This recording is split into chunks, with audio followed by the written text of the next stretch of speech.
दोस्तों, हम रोज नहाते हैं, लेकिन नहाने के समय कुछ ऐसी गलतियां कर देते हैं जिसकी वजह से हम बहुत गंभीर बीमारियों के शिकार बन जाते हैं।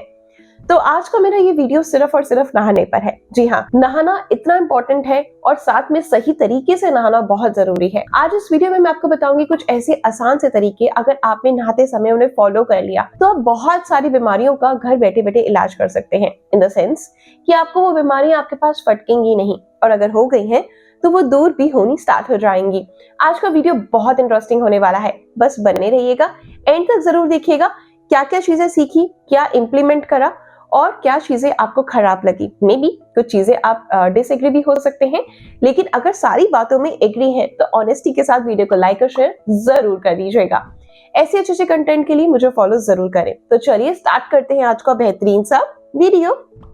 तो चलिए बात करते हैं सबसे पहले मेन पॉइंट के बारे में, यानी पानी का जो टेम्परेचर है नहाने के समय वो क्या होना चाहिए। अब आपके माइंड में क्वेश्चन क्लिक करेगा कि नहाने का जो पानी है उसके टेम्परेचर का भी कोई हमारे शरीर पर असर पड़ता है।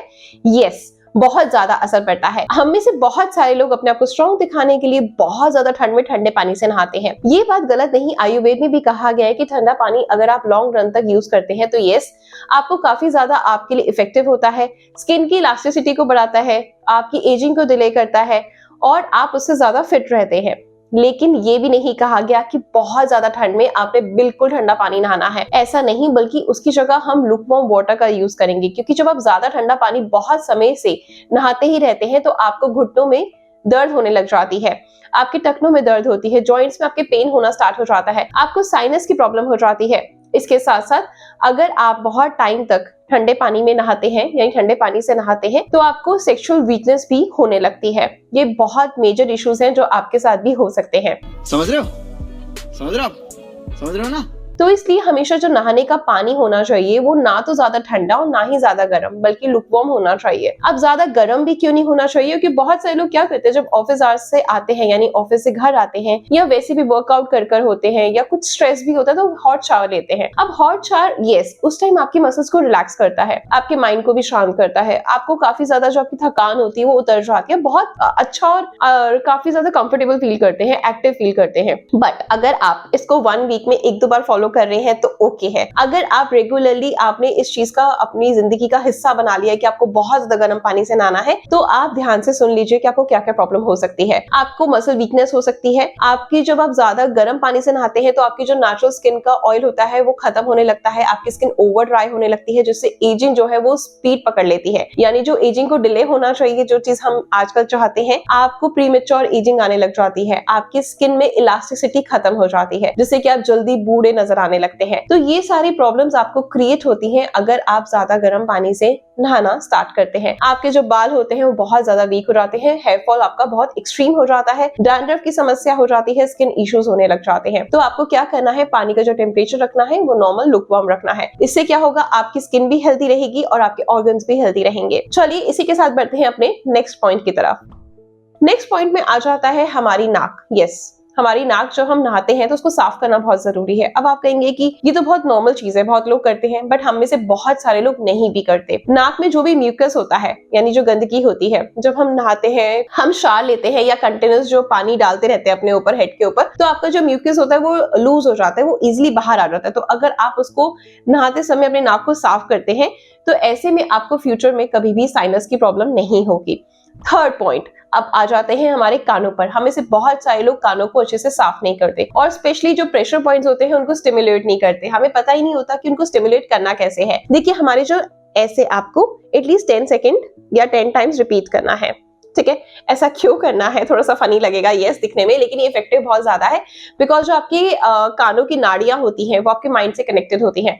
तो अगर आप अपने कानों को इस तरीके से स्टिमुलेट करते हैं तो आपका माइंड बहुत ज्यादा रिलैक्स रहता है, फोकस कर पाते हैं, स्ट्रेस कम होता है, एंजाइटी कम होती है, आपका माइंड शार्प होता है, ठीक है। तो हमने अब कर लिया अपनी नाक को एक्टिवेट, नहाने का तरीका पता लग गया, अपनी कानों को एक्टिवेट कर लिया। अब बारी आती है हमारी सबसे इंपॉर्टेंट चीज, हमारी प्यारी सुंदर आंखें, जिनसे हम पूरा दिन पूरी जिंदगी काम लेते आ रहे हैं और लेंगे आगे भी, तो उनको अच्छा रखना बहुत ज्यादा जरूरी है। अब हम बट ऑब्वियस है, आजकल सोशल मीडिया का जमाना है या ऑफिस जा रहे हैं, घर पर हैं, हमेशा हम अपनी आंखों का इस्तेमाल करते हैं, जिससे हमारी आंखें बहुत ज्यादा थक जाती हैं, और जब हम उनका ख्याल नहीं रखते तो हमारी आईसाइट वीक होने लगती है, जिसकी वजह से स्ट्रेस भी होता है, सर दर्द भी स्टार्ट हो जाता है। तो ऐसे में आईज को हम कैसे रिलैक्स कर सकते हैं? अब आपने क्या करना है, नहाते समय मुंह में पानी भरना है और आंखों पे छींटे मारने हैं।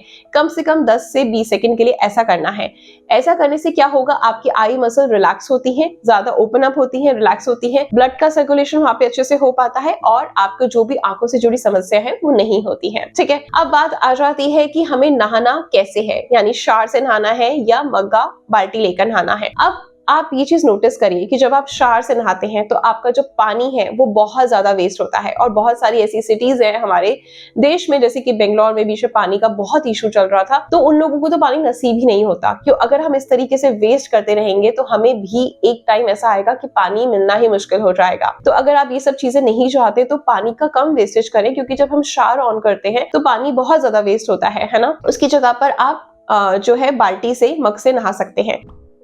अब उसका एक और बेनिफिट भी है कि आपने कभी नोटिस करा है कि आप नहाते समय अपने पैरों को साफ करते हैं, पैरों के एड़ियों को, या कभी मलते हैं, रगड़ते हैं? नहीं, बहुत सारे लोग कहेंगे नहीं, क्योंकि हम अपने डेली लाइफ में इतना ज्यादा बिजी हो जाते हैं, हमें याद ही नहीं रहता है कि हमें अपने पैरों को रगड़ना है। लेकिन मैं आपको एक चीज क्लियर कर देती हूँ, जो हमारे पैरों के तलवे होते हैं, अगर आप उसको रगड़ते हैं, आप उसको अच्छे से साफ करते हैं, मलते हैं, तो वहां पर हमारे बहुत सारे प्रेशर पॉइंट्स होते हैं जो हमारे पूरे शरीर से कनेक्टेड होते हैं। तो जब आप उसको साफ करते हैं तो ऑटोमेटिकली आपके ऑर्गन्स हेल्दी रहते हैं, आप बहुत ज्यादा एक्टिव रहते हैं, आपके बॉडी में जो भी टॉक्सिन्स होते हैं वो निकल जाते हैं। तो अब आपने क्या करना है, और इसका जिक्र आयुर्वेद में भी किया गया है कि नहाते समय अपने पैरों को रगड़कर साफ करें, इससे आपका शरीर हमेशा तरोताजा रहेगा, आप हमेशा जवान अंदर से फील करेंगे। ठीक है, तो आपने क्या करना है, हमेशा नहाने के समय पैरों के तलवों को रगड़ना है। अब वो रगड़ कैसे पाएंगे, जब आप जो बाल्टी और मग से नहाएंगे। शावर लेंगे तो बट ऑब्वियसली आप पैरों तक पहुंचेंगे नहीं, अपनी अपर बॉडी को ही ज्यादा क्लीन करते रहेंगे, जिससे कि आपका वो कभी भी जो पॉइंट्स है, प्रेशर पॉइंट्स है, वो स्टिमुलेट होंगे ही नहीं और आपको उसका बेनिफिट मिलेगा ही नहीं।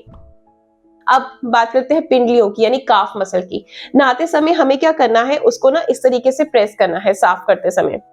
अब क्यों करना है, कम से कम 10 बार आप राइट लेग पे करें, 10 बार आप लेफ्ट लेग पे करें। इस तरीके से क्यों करना है, क्योंकि जो हमारी पिंडलियां होती हैं उसका भी जो हमारी जो पूरे शरीर से वो कनेक्टेड होती हैं। और एक रिसर्च हुआ था, स्टडी हुई थी, उसमें पाया गया था कि जिन वॉलंटरीज को, अगर उनको जब वो भाग रहे थे उनके पैरों की काफ मसल को प्रेस किया गया तो उनका जो शुगर लेवल था वो 50 to 60% डाउन हो गया। प्लस में उनका मेटाबॉलिज्म बहुत अच्छा हो गया, क्योंकि जो खून का दौरा होता है वो आपके पेट की साइड बहुत तेजी से बढ़ने लगता है। ठीक है, जिससे डाइजेशन इंप्रूव होता है, आपको गैस, एसिडिटी, वेट गेन का प्रॉब्लम खत्म हो जाता है। और इसके साथ साथ अगर हम अपनी पिंडलियों को प्रेस करते हैं तो इससे आपके जो भी मसल्स क्रैम्प होते हैं, इन्फ्लेमेशन है बॉडी में, वो भी खत्म हो जाती है। आपको काफी अच्छा फील होता है, आपके पेट में जो गैस बनता था वो भी खत्म हो जाता है, और इसके साथ साथ आप पहले से ज्यादा चुस्त दुरुस्त फील करते हैं। इसके साथ आपका अगर बीपी बढ़ा हुआ है तो वो भी कंट्रोल होना स्टार्ट हो जाता है। तो आप इसको जरूर करें, क्योंकि आपने सुना होगा हमारे दादी नानी क्या कहते थे कि पिंडलियां दबा दो, बच्चे के पेट में गैस हो रहा है तो पिंडलियां दबा दो, ठीक हो जाएगा। वो इसी रीजन से, क्योंकि हमारी जो पिंडलियां और पैर होते हैं ना, इसकी जो नर्व्स होती है वो पूरी बॉडी से कनेक्टेड होती है, इसलिए तो वहां पे जब हम दबाते हैं तो शुगर कंट्रोल रहता है, बीपी कंट्रोल रहता है, आपका इन्फ्लेमेशन कम होता है और डाइजेशन बेहतर होता है। ठीक है, अब ये तो हो गई कुछ टिप्स जो हमें अपनी बॉडी पार्ट में फॉलो करनी है। अब बड़ी बात आती है कि हम, आयुर्वेद में बताया गया है कि अगर आपको स्किन प्रॉब्लम है तो आपको नहाने के समय क्या फॉलो करना है। और अगर आप शावर से नहाते हैं तो ये पॉसिबल नहीं होगा, लेकिन बाल्टी और मग का इस्तेमाल करते हैं तो ये पॉसिबल है। अगर आपको सोराइसिस है, आपके शरीर पे छोटे छोटे दाने निकलते रहते हैं, फोड़े फुंसे निकलते रहते हैं, पिंपल, एक्नी है, तो आपने क्या करना है, रात के समय एक बाल्टी लेनी है, उसको पानी से भर देना है और उसमें आपने कम से कम 10 से 12 पत्ते जो नीम के होते हैं उसको भिगा देना है। उसके बाद उस पानी से सुबह नहाना है। अगर आप रेगुलर बेसिस पे ऐसा करते हैं तो जो भी आपकी स्किन प्रॉब्लम्स है वो खत्म होना स्टार्ट हो जाएंगे। ऐसे ही अगर आपकी बॉडी में हीट बहुत ज्यादा बनता है तो आप नहाने के पानी में गुलाब जल डाल के नहा सकते हैं। इससे ऑटोमेटिकली जो आपकी बॉडी शरीर में हीट बन रही है वो नॉर्मलाइज होना स्टार्ट हो जाएगी। अब इसी के साथ बढ़ते हैं अपने अगले पॉइंट पे, जो आपको ध्यान रखना है नहाने के समय। नहाने के समय हम में से बहुत सारे लोगों के साथ क्या प्रॉब्लम होता है कि हम साबुन का इस्तेमाल करते हैं, बहुत महंगे महंगे साबुन लेते हैं।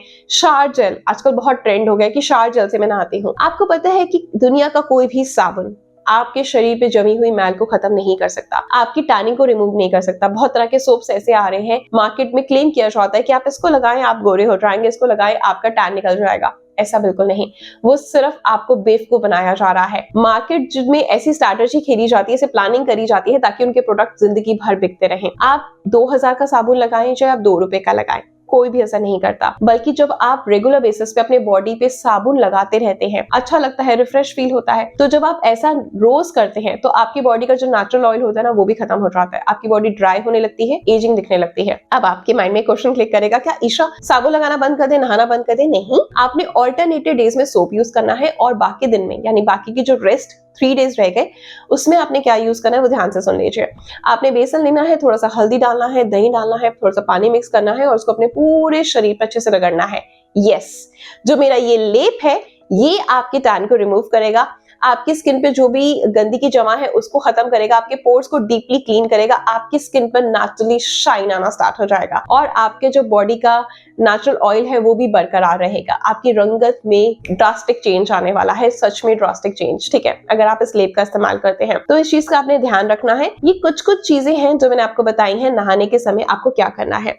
अब नहाने के बाद क्या करना है, इस चीज का भी ध्यान रखना है आपने। नहाने के बाद हम क्या करते हैं, बहुत जल्दी जल्दी कपड़े पहनते हैं और अपने ऑफिस या अपने काम पे लग जाते हैं, ठीक है, लेकिन आपको ऐसा नहीं करना। नहाने के बाद आपको क्या करना है, अपने आपको अच्छे से ड्राई करना है टॉवल से और उसके बाद आपने लेना है सरसों का तेल, उसकी कुछ बूंदे आपने नेवल में लगानी है, बिकॉज नेवल यानी नाभि हमारे शरीर का केंद्र बिंदु होती है। हमारी नाभि से हमारे पूरे शरीर की बहुत सारी नाड़ियां कनेक्टेड है। अगर आपने वहां तेल लगाया तो आपको इतने सारे फायदे मिलेंगे जो उस वीडियो में शायद कवर करना मुश्किल होगा, बट बहुत बेनिफिशियल है आपके लिए। नेक्स्ट स्टेप हमें क्या करना है, सरसों का तेल लेना है, अपनी नोज में लगाना है। अगर आप ऐसा करते हैं रोजाना नहाने के बाद तो आपको साइनस कभी नहीं होगा। आपको क्या करना है, थोड़ा सा तेल लेना है, अपने कानों में लगाना है, जिससे कि आपकी जो भी गंदगी है वो निकल जाएगी और आपको माइग्रेन की समस्या कभी नहीं होगी। तो ये 3 स्टेप्स आपने करने हैं। और नहाने के समय बहुत सारे लोग क्या करते हैं, नहाने को एंजॉय नहीं करते, मतलब चाहे आप शावर से नहा रहे हैं, चाहे आप बाल्टी और मग का इस्तेमाल कर रहे हैं, लेकिन आपने उस मोमेंट को एंजॉय करना है। जैसे जैसे पानी की बूंदे आपके शरीर पर पड़ती हैं, आपने उसको फील करना है। हम क्या करते हैं, नहाने के समय आगे का डे प्लान कर रहे होते हैं, ब्रेकफास्ट बनाना है, चाय बनानी है, बच्चों को खाना देना है,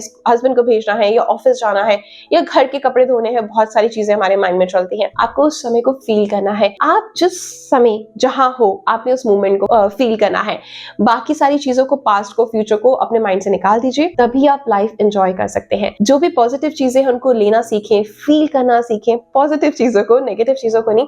ट्रस्ट मी, आज आप मेरे बताए तरीके से ना जब नहाएंगे ना तो पानी की एक एक बूंद अपने शरीर पर जब पड़ेगी ना तो उसको फील करना, इतना रिलैक्सिंग, इतना अच्छा फील करेंगे ना कि आपका दिल खुश हो जाएगा नहाकर। जरूर बताना कि कैसा लगा, ठीक है।